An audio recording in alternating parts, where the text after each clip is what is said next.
everybody, Cole here. So today I wanted to talk a little bit about what it means to be a non-op trans person, transgender. So in the trans community, most people do undergo sex changes, and that's kind of where that derived from. So there would first be pre-op, which means pre-operation, before the operation. And then there's post-op, which is after the operation. Now, I fall somewhere in between if I wanted to put a label on myself, and I would call myself a non-op. And non-operation. No operations going on. Now, with some people, they do want to have the operation, but they're still at a point of being a non-op. You know, there's just so many different types of people. It's like, I hate labels, but at the same time, I use them, so I'm guilty of that.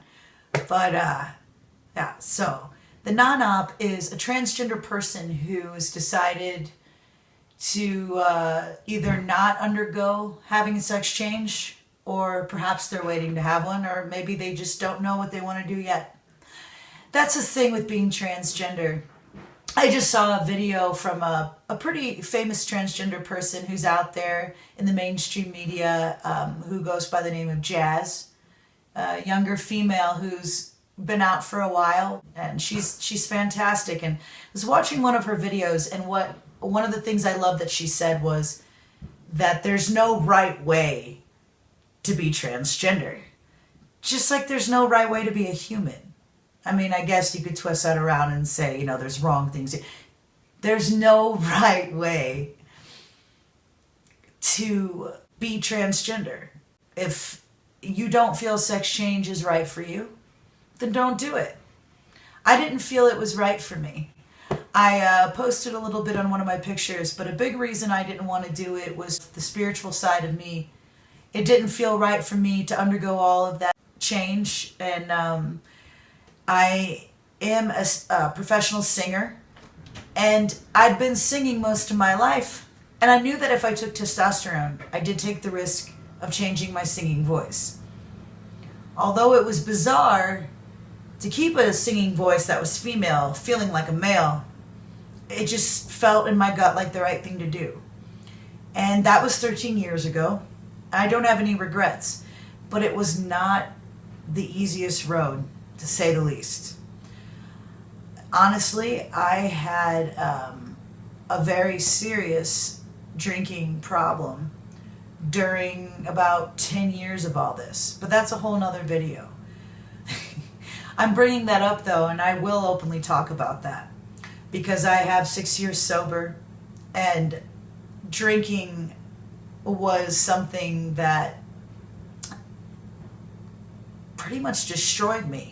I allowed it to destroy me, and I turned to it because of my grief of gender dysphoria. Why am I sharing all this? Why do you care? I'm sharing this because gender dysphoria is a very difficult thing to get through, right? So if you're not undergoing any kind of sexual reassignment treatment or hormones therapy or anything like that, it's really good to seek out either professional help or just do some basic soul work, so to say. For me, when I stopped drinking alcohol, and which by the way was the same time I started to feel more comfortable in my own body, a lot of that was soul work, exercise, eating better, meditation, prayer. You know, I don't push any kind of religion on anyone. I don't practice a certain religion. I am spiritual. And I don't want to push any kind of idea of having a higher belief onto anyone, but I'm just sharing that's how I got through it. That was a big way on how I overcame it. And there's so much more. There's so much more to say. And this is actually just supposed to be about non-op and what is a non-op, but you know, I had to explain this as to why. It's not just like I woke up one day and said, okay, well, I'm just not going to have a sex change, and I'm non-op and everything's fine, and here I am 13 years later. No, it wasn't that easy. And That's why I'm here. I'm going to be sharing a lot more videos about different stories, situations, and hopefully answering any questions that anyone has. So if you have any questions, please leave them below in the comment section. And I can't wait to hear from y'all. Peace and love.